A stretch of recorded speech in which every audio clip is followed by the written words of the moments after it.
Right now on 12, the search for a gunman after a man is shot in University Heights, who police say they're looking for. Plus, a one-year-old boy is recovering after falling from a window in Mott Haven.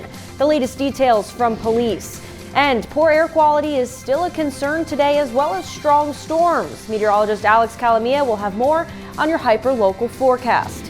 And a Bronx street corner will be renamed after a fallen detective who made the ultimate sacrifice. Those stories and more as News 12 The Bronx starts right now.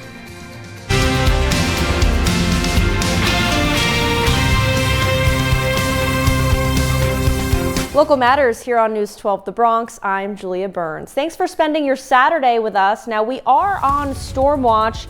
Taking a live look outside right now, we're going to see some of that wildfire smoke and some dangerous stormy weather. We have a lot going on this Saturday, so let's bring in Stormwatch team meteorologist Alex Calamia. Alex, break it down for us.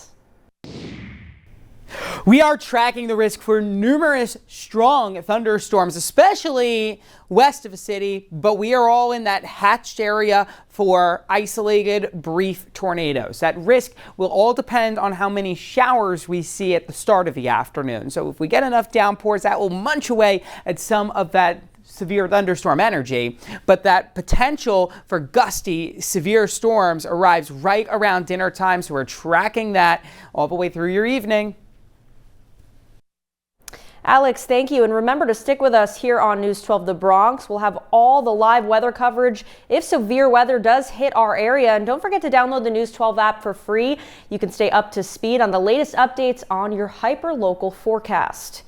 New today, police say a 20-year-old man was shot in University Heights. This is Citizen app video of the scene. Police say he was shot in the stomach just after 6:30 this morning. He was taken to a local hospital where he is expected to be okay. Police say they're looking for a man wearing a black ski mask who took off in a Honda Civic. To Longwood now, where a one-year-old boy is recovering after falling from a window in Mott Haven. The boy fell from a fifth-floor apartment window at 598 Oak Terrace just after 6:30 last night. We're told he landed in the building's courtyard and was rushed to Harlem Hospital. News 12 crews watched as officers led a man away from the scene in handcuffs and placed him into the back of a police vehicle. Police have identified him only as a person of interest. Right now, no charges have been announced. The building management tells News 12 they are cooperating with law enforcement and that their understanding is that police are questioning one or more of the adults who were inside the apartment at the time of that fall. Meanwhile, police are searching for the driver who slammed into a 4-year-old girl and then left in Longwood. You can see the chaotic aftermath as people rush to help that little girl. Witnesses say a gray Jeep was speeding down Longfellow Avenue when it hit the 4-year-old. One witness says the impact sent the child into the air, but police say the driver kept going, leaving the scene. The neighbor who heard the crash says she was shaken by what unfolded. I heard a big noise, like a boom. That's what I heard. Because I live to the 4th floor, but I live to the back, but my window's right there, so I hear it. So when the cops came out, that's when they called me. They told me, look at the window, they hit somebody. Scary moments there. We reached out to the city's Department of Transportation to ask whether it is aware of those concerns, but we have not heard back. A teen boy had his cell phone stolen from him inside a Norwood deli. And now police need your help finding the person they say is responsible. Police say it happened back on May 29th around 7:30 in the evening. They believe this person you see on your screen approached the 15-year-old boy inside the deli and demanded his phone. We're told the person was able to get the phone and ran off. Now, thankfully, the boy was not physically injured, but if you know anything, please give the police a call. In Longwood, police are searching for a group of people who they claim stole a pair of glasses from an elderly man. It happened back on Wednesday. 6 people approached a 74-year-old man, pushed him to the ground and kicked his head and body before removing a pair of glasses from him. He was taken to a local hospital where he's expected to be okay. But if you know where these people are, you're encouraged to call the police. Over in Co-op City, another elderly man, a victim of violence. This time, we're told he was attacked with a cane. We're told it happened just after 4:30 on Dreiser Loop. That's between Co-op City Boulevard and Deb's Place. Police tell us the man had some sort of dispute with the unidentified person and then was attacked. Now, we know that this person was rushed to Jacoby Medical Center for treatment. No word on the victim's condition.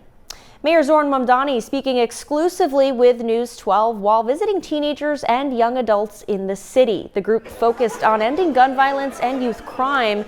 Participants using skits and candid conversations to learn about de-escalating situations and responding differently. Every time that happens, it shatters not just one life, but the lives of so many around them. And what these children showed us today is sometimes this violence just has to do with the difficulty of processing emotions like frustration, like anger, like disappointment. The latest NYPD data shows overall crime is down 6.5% across the 5 boroughs, including the lowest number of murders, shootings, and shooting victims in recorded history.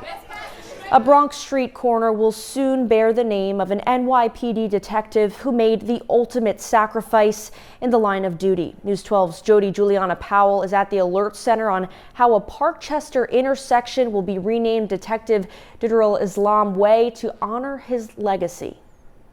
The corner of East 172nd Street and Beach Avenue in Parkchester will officially be renamed Detective Diderol Islam Way during a ceremony honoring his service and sacrifice. Detective Islam was one of 4 people killed in the July 28, 2025 shooting when a gunman opened fire inside a Midtown office building that housed the NFL headquarters. The street renaming honors the place he called home, where he raised his family and was a well-known member of the community. At 36 years old, Islam became the first Bangladeshi-born NYPD officer killed in the line of duty. He served with the department for 3.5 years, working at the 47th precinct. City leaders, NYPD officials, and Detective Islam's family will gather this afternoon to unveil the new street sign. It's a tribute that ensures his service, sacrifice, and legacy will live on in the neighborhood he loved. From the Alert Center, Jody Juliana Powell, News 12, The Bronx. Jody, thank you. Now to your health news. New York City health officials say at least 1 person has died in connection to the Legionnaire's disease cluster on the Upper East Side. City Health Commissioner Dr. Alistair Martin confirmed the death. He released a statement saying in part, quote, "I am saddened to report that 1 person has died in connection with the Legionnaire's disease community cluster on the Upper East Side.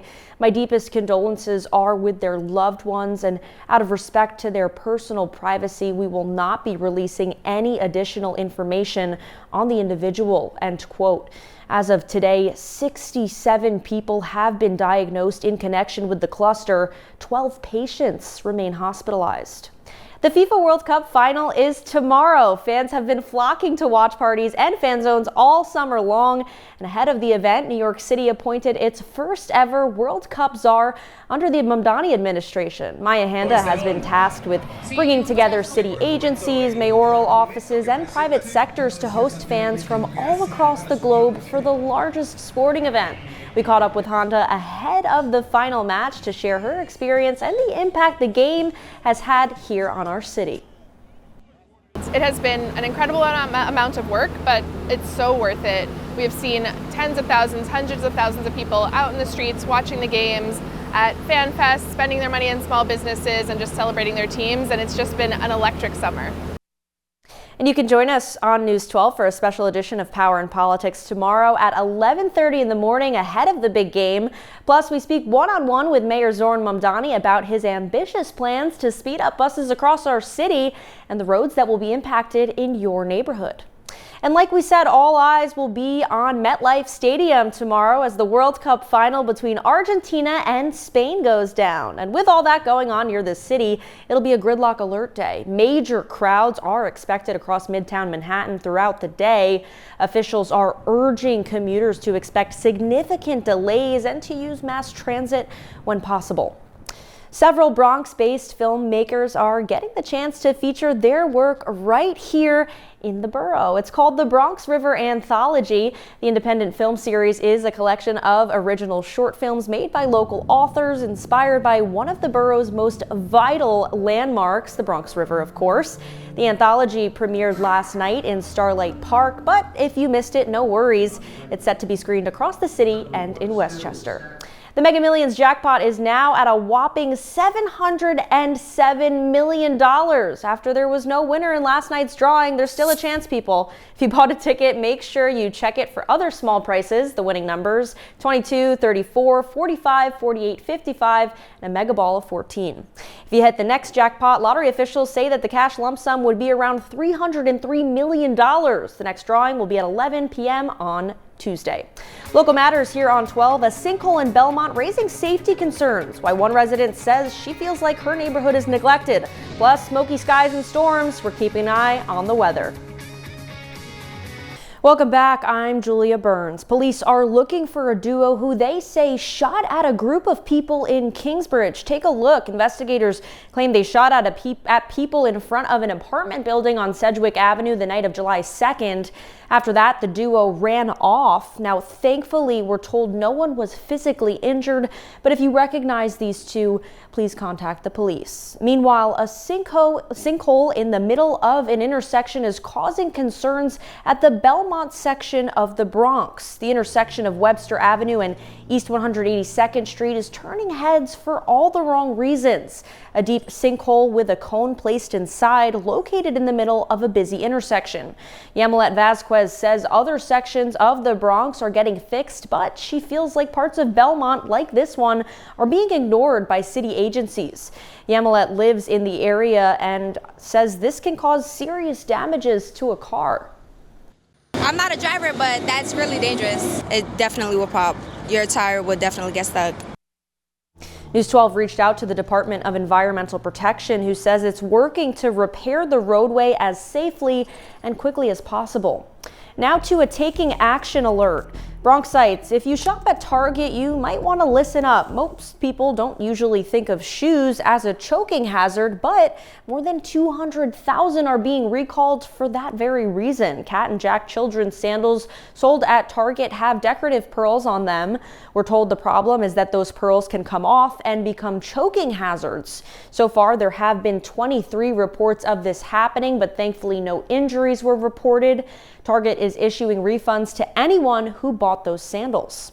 In other health news, we've got a warning for parents. A new study suggests it's not just how long teens spend on social media, but also how they're using it. That could be taking a serious toll on their mental health. The study published in JAMA Network found that what's known as problematic social media use is linked to an increase in ADHD symptoms, specifically among teenage boys. Doctors say the warning signs go beyond scrolling for hours. It's when social media begins interfering with everyday life.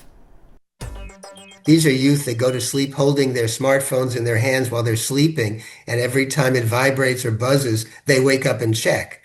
So that it interferes with sleep, it interferes with their academic performance.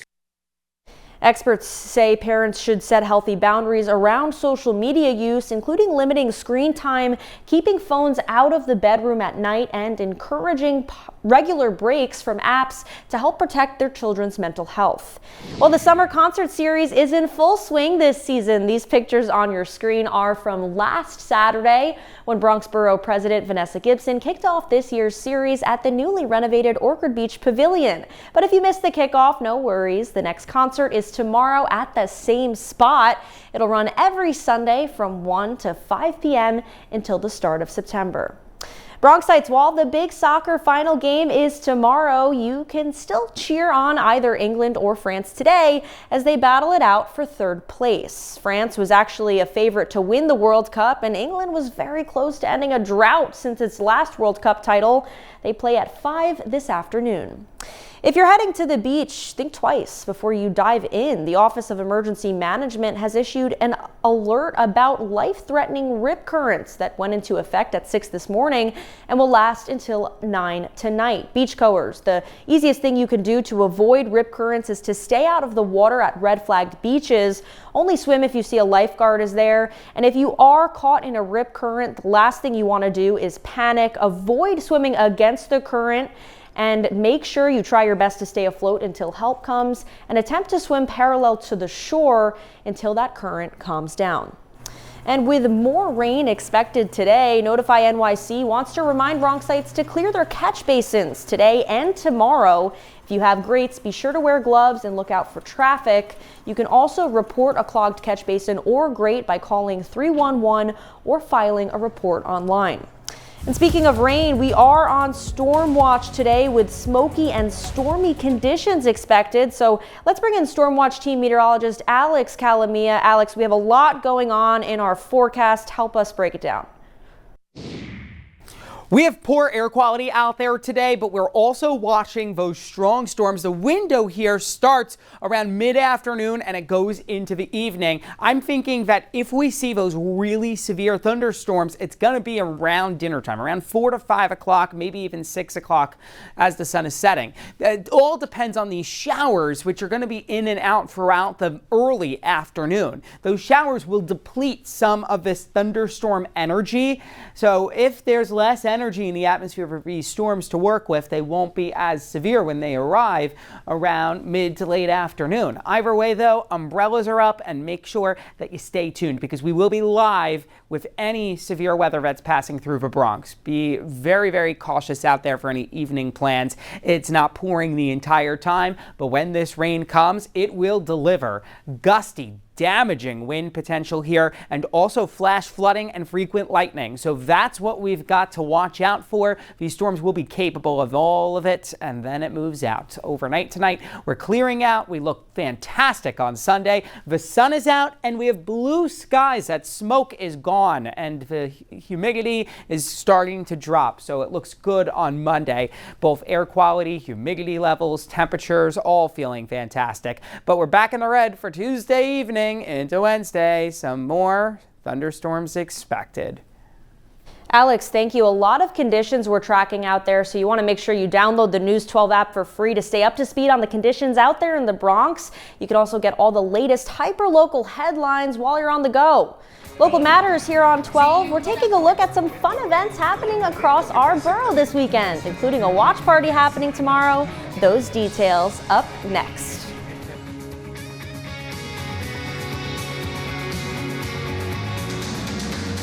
News 12 is heading back down the shore. More beach towns, more hidden gems, more local flavor.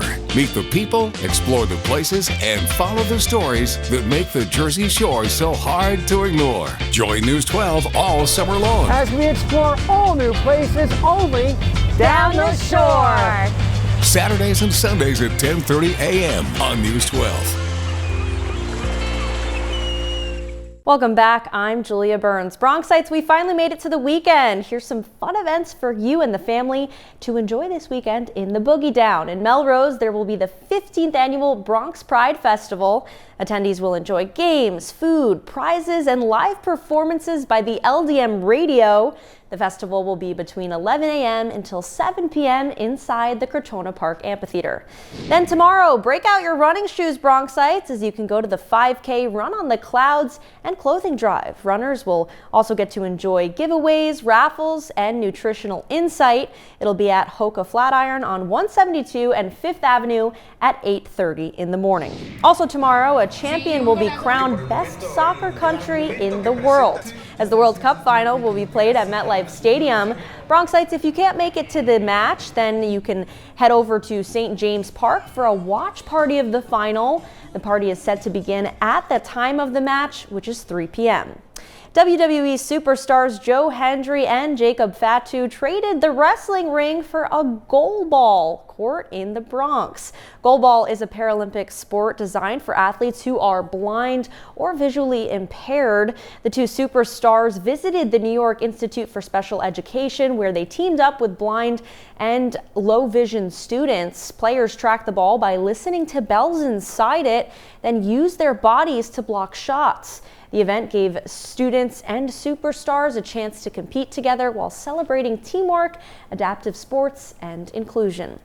The Yankees gave an update on the stress fracture in Aaron Judge's right rib. Now, the update wasn't bad, but it also didn't provide much clarity. The Yankees captain speaking with the media saying the test showed there was some progress and some healing, but the fracture is not fully healed. Since the rib is not completely healed, Judge cannot resume any baseball activity.